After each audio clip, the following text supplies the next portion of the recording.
Hi, I'm Myra. And I'm Tressa. We are fancy marketing people with Union, a Wyoming-based telecommunications company.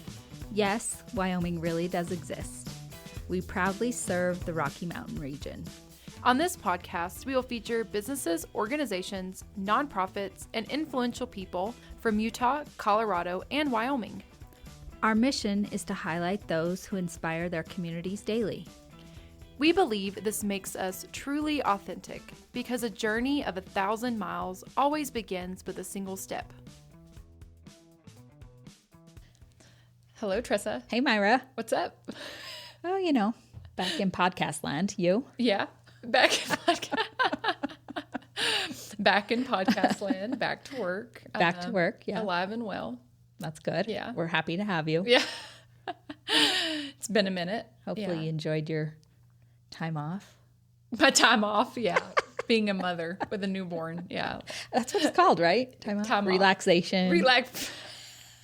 It would have been a little better if there was an umbrella in my drink somewhere else. That's what I pictured. Yeah. Ooh, yeah. Draco in one arm. Yeah. You're drinking the other. You're drinking the other. Yeah, that would have been a little bit much better with my time. He's such a good baby, though. He is a good baby. Doesn't mean it's relaxing. Yeah, I get that. When there's other people in the house, it's not as relaxing. Yeah. If it was just him, I saw this meme or like a YouTube video or something where it was like a little baby and it's like when you're in the hospital and you think that you're the only one with your mom and dad and it's so quiet and blissful, and then the audio in the back is like when you get home and then you hear and like screaming and like stuff brothers shattering. and sisters all around. It's like, yeah, that's pretty much Draco. So it's all of us going crazy, and then you see this baby like, what the looking around like, what did I get myself into? I here? Yeah. Like, who picked these people? I didn't sign up for this. Yeah. But yeah, it's been okay. Yeah, it's been good. It's been good. Yeah. We're glad to have you back. We had a team meeting last 2 days. That was good. Yeah. We got fortune cookies yesterday. I see you're keeping your fortune. I am. It says, this is a prosperous time of life for you. And Catherine said, yeah, as I'm jobless and homeless at the moment, this is very prosperous for me. Well, that means you're going to be prosperous, right? It will be. Yeah. You're not jobless. Maybe somebody will pick me up. Just homeless. Yeah. 30 more days. 30 more days at the job. Yeah. It all works. So. It will. It'll all work out. Yeah, it'll be good. Yeah. So, anything exciting in your life? Exciting. I don't know about exciting. Did you go to the Yukon? Oh, yeah. Yeah, I recently did go to the Yukon. What'd you do? It was cold there. I'm like, why did we Was it any different than here? A little bit, yeah. Colder. They're usually like, with Fahrenheit, of course they use Celsius, but the time of year that we went, mid-February, it's usually like 50 below Fahrenheit. But most days it was actually above freezing. So it was unseasonably warm for them. When we were there, I still felt chilly. But anyway, my friend, she has a trap line there. And so we snow machined into some of her cabins. She has 2 different cabins. And it was beautiful, beautiful country. I just enjoyed kind of being remote and out of pocket and really out of touch. Same as here. Yeah. No internet service. Yeah, no connection. Did a lot of reading, just relaxing. It was nice. Yeah. Did you catch anything? Or trap? Yeah, we did. I'm not sure how I feel about it, to be honest with you. Yeah. I got you. Yeah. So I stayed in the cabin and away from the trapping. Yeah. Just enjoyed the snow machining and that kind of stuff. But yeah, the trapping was not my favorite part. Yeah. So, yeah. But it was good. Yeah. I don't think that's going to be my trip next February. I think I'm going back to Costa Rica or something. I was about to say, you need somewhere warm. I do. Yeah. You went from cold to cold. Right? Yeah. I know. I loved Sid. It was good to see her, but yeah. Yeah. Well, now you've done it. Yeah, I've done it. You can say never mind. It was an experience. Yeah. Like, this was good. People should have different experiences. It's good for their growth. Yeah. But you wouldn't know you didn't like it. That's right. Unless you tried it. It's true.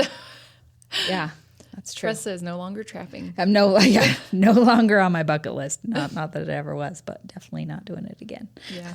So yeah, back to work, and we've got New York coming up. I know. Yeah. That'll be Big fun. Wyoming takes New York. So I'm looking forward to that. So Yeah. Well, cool. Well, this episode, I'm really excited. We're going to have Metrohm Raman on today, and we have Britan and Brian Ray with us. Hello. hi, guys. Hello. Thank you for having us. Yeah, welcome. Yeah, thanks for being here. Do you guys just want to start out telling us what your titles are and kind of a little bit about the company and what you do? Sure. So my name is Britan. I am the product specialist here. And so we're a manufacturer of the products, and we are owned by a big parent organization. So I'm kind of the voice between the manufacturer and the sales teams. So I do servicing and the marketing, trainings type things. So I get a lot of time with the device and then seeing the salespeople and customers type of thing. And yeah, I've been here for about 4.5 years now. Yeah, I started as an intern and then got hired full-time after I graduated. Wow. We love to see that. Yeah, it's wonderful. I'm Brian Ray. I am the product manager for Metrohm Raman. What my role is I help design the products. I kind of work with Britan, and we go out and visit customers, visit our sales organizations as they have questions or requirements. I make sure that our engineers can understand what those requirements are, because the engineering mind is way different than an actual end user's mind. I am. We understand that. Yep. Yes. If you left it to an engineer, we would all be driving Saabs or Volvos. Yeah. One size fits all. Yeah. Yep. More utilitarian than it is useful or beauty, I guess. But Metrohm Raman started off as a Wyoming company called Snowy Range Instruments, founded by a man named Keith Cairn. We've been working in this technology for decades. Keith was a professor at the University of Wyoming, and he started companies back in the 90s. And he has developed companies and sold them multiple times through different acquisitions throughout his history. And in 2009, he started Snowy Range Instruments, which is the current Metrohm Raman. But he started it in 2009 and started really designing systems for medical applications. So you have a laser that cauterizes a vein or artery, and we were using the Raman to make sure that this was done properly and it wasn't damaging the materials around it. From there, we started working towards the handheld markets. Again, we've done handheld in the past before the beginning of Snowy Range. And in fact, Keith is the first person to ever make a handheld device that uses this technology. Anyway, step forward a little bit in 2014 or so, we started working with a company out of Switzerland called Metrohm. And Metrohm hired us to develop a product for them. And once they saw the applications and the technology and how useful it is, instead of just being a source for their products, they actually purchased us in 2016. Wow. And since then, we've taken a lot of knowledge and the fact that Metrohm is a worldwide company and developed our products into the current products that we have today. So it's one of those things where we employ about 45 people in Laramie, Wyoming. And it's been about 45 for the past 4 or 5 years now, where we are, again, as Britan mentioned, the manufacturer and the competency center. What that means is we're the experts in the technology. We're the experts with Britan and I on how users use our technology, which then we translate to our engineers, which they develop new products, which then Britan, myself, and a few other people in our team make the marketing collateral and all the information that our sales organizations need to use to make marketing campaigns throughout the world. And we don't do that directly here because we're represented in 80 countries. If we were to do a marketing campaign here, we would have to translate it 80 times. And my Spanish is very broken and it wouldn't be very clear. My German is absolute zero, except for Zahlen bitte, which means check, please. I know like 9, which is no. I mean, that's about it. Yeah. So we don't do a lot of the actual marketing campaigns, but we do develop the collateral for it. Yes. Which then we share with our sales organizations. They translate it and convert it into a campaign that they run themselves. So what we do here mainly is the technology part and the expertise in the technology. I think it's really cool. You're talking about like the end user part of it, because as a team, we actually just read a book, I think called The Design of Everything. Yeah. And the whole book is literally about like doorknobs would be in other places if an engineer created it and there wasn't the end user in mind, or like why the handle of a coffee pot is the way it is, or things like that. And so that's what I'm hearing from you guys. So being part of that end user, what is one of the products that you've recently helped design or make that you've given input on that you think is the coolest or stands out most recently? Yeah, and how does the end user actually use the product? So I don't want to do a product demonstration, but I will. But you will. I will show the product. Yeah. Use your Vanna White. Yeah. Yep. No, it's So good to this get is a visual. Yeah. Yep. This is a handheld ramen system. And essentially what ramen is laser identification of chemicals. Cool. So you shoot a laser at a sample and it has a single wavelength. When it interacts with the sample, it scatters at different wavelengths, essentially making an optical fingerprint. So that optical fingerprint is then recorded through the device, and we have a library of those optical fingerprints, and we can match against it to identify what that sample is. And then with that, it gives you warnings on the screen itself. So I'm going to do a real quick sample here. It's scanning this sample that I have in this little plastic bag, and it's acquiring. And our end users are military, police, firefighters. Mm-hmm. And what for this device, one of the devices, we have multiple devices we actually sell. They're not scientists. A lot of them have a high school education or a community college criminal law degree. So what we have to do is make this device really simple for them to understand. So you saw what I did there, where I just pushed the button and just started scanning. I put it up against the sample, and now it says on there TNT. So this is trinitrotoluene, an explosive. At the bottom, you see that it says explosive.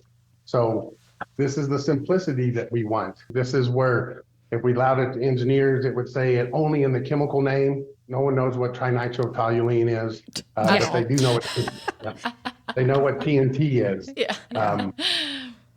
And again, really trying to make it simple, we say on the bottom, explosives. So even then, if you actually look at all the different drugs that you have today, especially with the MDMA and all those different versions, do is we give them essentially color coding, dangerous, and then at the bottom says, or controlled substances.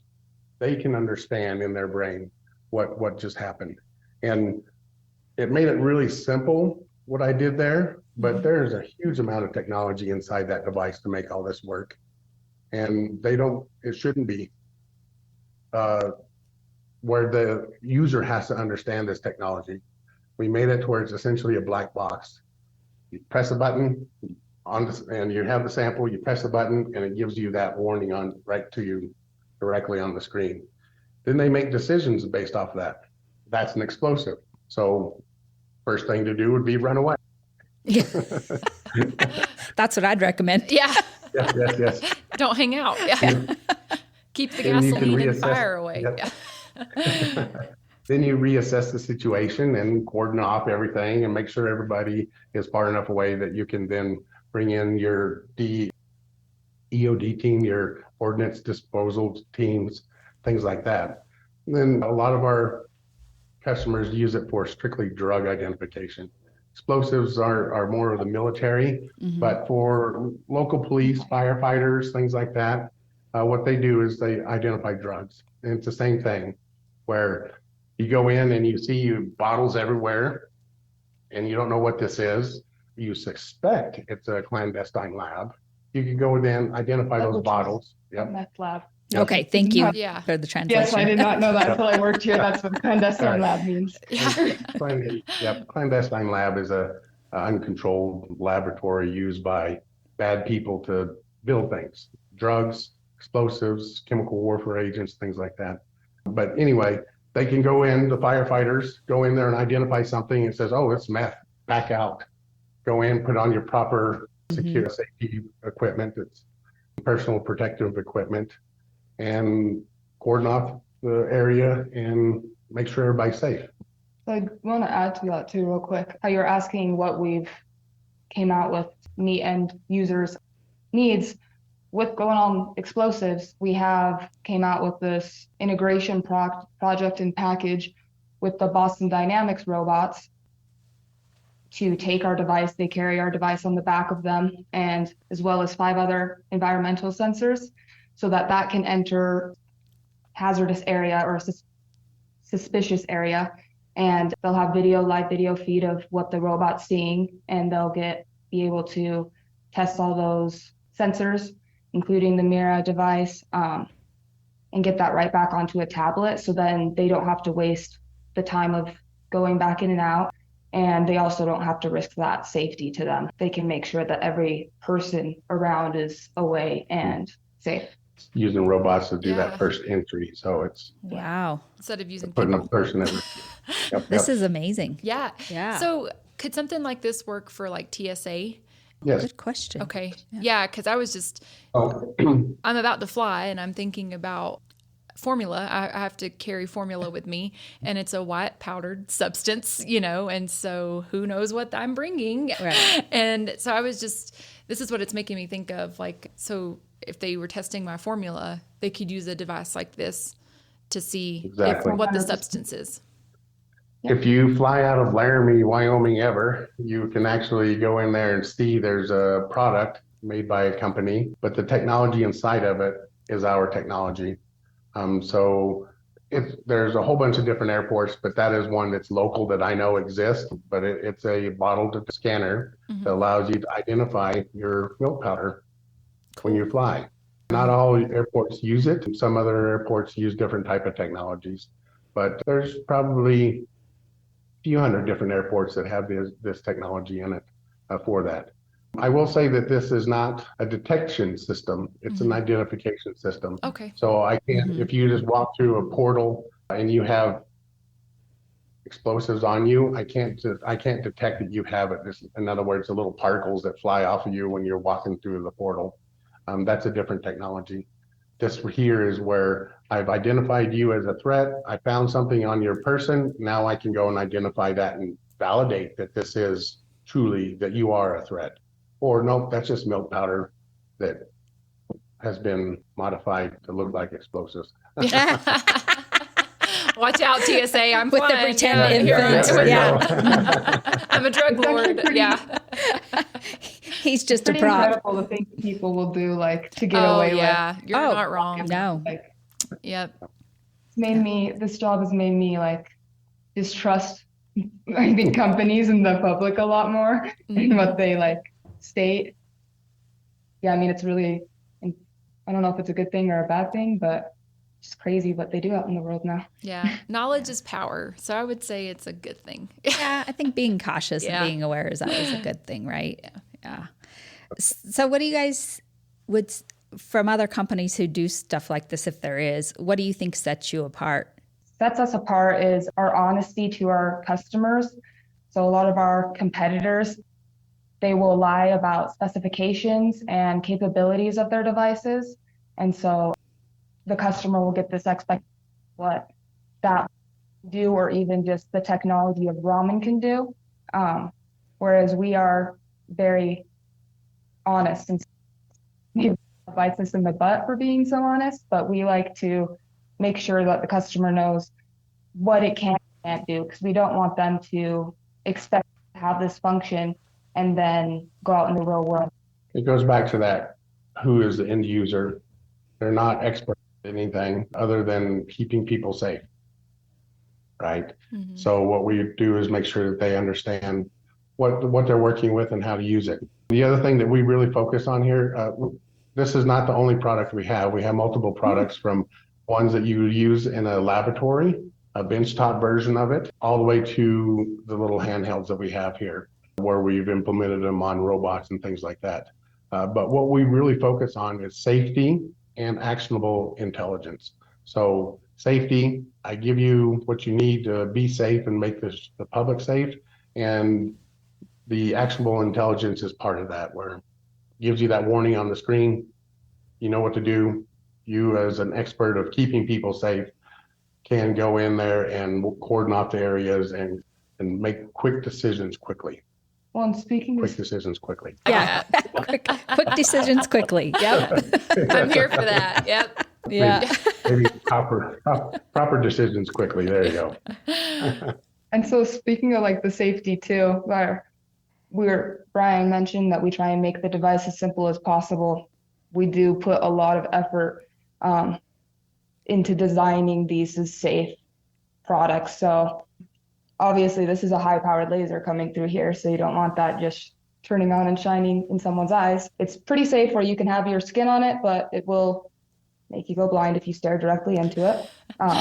So we've done things where, like, if you take the tip off, it automatically shuts off. So it's not going to scan anyone in the eyes. And just a bunch of different checks to make sure you're sure. So we've tried to make that so people without a lot of knowledge on safety or what this could do as well can be safe with the product itself. Yeah, where you're talking about like police using it, firefighters using it, sometimes those departments have budget restrictions and those types of things. Do you guys try to make sure that you have it at an economical price, or do you offer a discount to those type of people needing that in public service? So the good thing about that is, being the manufacturer and expert, I don't have to set pricing. However, I will say this. Yes, we are priced as, I would say, in the middle of the road for these products. We do have competition, so we are competitively priced. But it is something that we are very focused on, and in fact, that we actually have different tiers where you have a device that's very simple without a bunch of bells and whistles, which mostly is what the police officers want, because all they care about is drugs. And all they want is essentially easy to use. I find a baggie of powder or a pouch of sample, and they scan it. Then I have the other side, which wants all the bells and whistles. We actually have this attachment that's a telescope, so you can be like 2 meters away from it to identify it. And that's a unique customer, but those unique customers also have a little bit more money to spend. So we do build packages that allow you to sell economically and all the way up to the high end, just like Chevrolet. Yeah. Cadillac. Yeah. Makes sense. Yeah, I love what you were talking about too, Britan, with honesty, just having that transparency about, it's not just specs. Like, this is something that Tressa and I and the team were just talking about too, from a marketing perspective. Your end user shouldn't have to guess how the product works. That's not their job. That's not what they're meant to do. So having a product that you're transparent, you're honest, the end user knows what they're expecting from the product and how to use it, I think is really, really incredible, especially for the safety of the end user and the safety that they're trying to uphold no matter what situation that they're in. They're not sitting there trying to decipher something. They're able to, like Brian said, make quick decisions quick. Like they're there, your product's there. So I think that is really incredible. Yeah, I do too. One, changing gears just a little bit off of the product and more like being established in Wyoming, Laramie, Wyoming, University of Wyoming right there. I imagine you've got engineers, you've got scientists, you've got people developing this stuff. Do you try to pull from the pool of graduates from UW? Is that an intention of this company? Yes, definitely. We hire a lot. Britain is a prime example. We do a lot of internships, which then turn into positions, which then turn into employees. electrical engineers, software engineers, mechanical engineers. I would say that probably 80 to 90% of them are UW graduates. And then the others are coming from other places, moving to Wyoming because of the dream of Wyoming as the best place in the world to live. I agree. Yeah, I love But that. I love that we have these companies like yours that I don't think a lot of people are probably even aware exist, where local people from the state can get an education, whether it be at UW, right, or another college, and come back and use their craft, right within the state that they want to be in. So I love that we're highlighting that. And if you get a degree at the University of Wyoming in engineering, that doesn't mean you have to go work for oil and gas. Mm-hmm. There's other technologies in this state. And to shows like yours or podcasts like yours, it's important to get people recognize companies like this, because again, lots of times they don't know it even exists. There's a whole bunch of technology. There's actually computer board manufacturers out in Rock Springs that that actually exists. Everybody believes a computer board is made over in China. We actually have technology like that in Wyoming. We actually use them to build some of our boards. So it is one of those good things about Wyoming is that we are technically advanced and a whole bunch of different industries. And little companies like ours is, I think, a fun company, a fun thing to do to help development in Wyoming, help develop businesses in Wyoming. We are always always open to advice if anybody has questions about starting a company in Wyoming, because we've done it multiple times, and what to expect when I'm getting ready to sell to a larger company. That's also something people don't really think about, but it is. I really enjoy it. It's a pretty unique company and opportunity, I would say, to have, like, being able to work in like downtown Laramie, where he was saying, I didn't know until I got this job that this building really even existed, and it's right across from Prairie Rose, where I spent every weekend. So it's just like an incredible, I don't know, company that they're producing all these products downstairs in the basement right now. And just to have that happen, one in Laramie and Wyoming, and then to be owned by this big Swiss company, we're able to travel all over the world, all over, to Europe, often down to South America. We're just able to still see the world and come back to little Wyoming and be safe and back home. So it's really nice. Yeah, enjoying the lifestyle that you love, right? In the place that you love, but still doing things that you're passionate about, and bringing to light these opportunities that are not extraction based, right? Or ranching based. There's so many other opportunities that this is our mission right here, talking to people like you to bring these to light, that there's other technology companies, right? You're developing things that people have an opportunity to still live within the state of Wyoming and do those types of things. So that's wonderful. Yeah.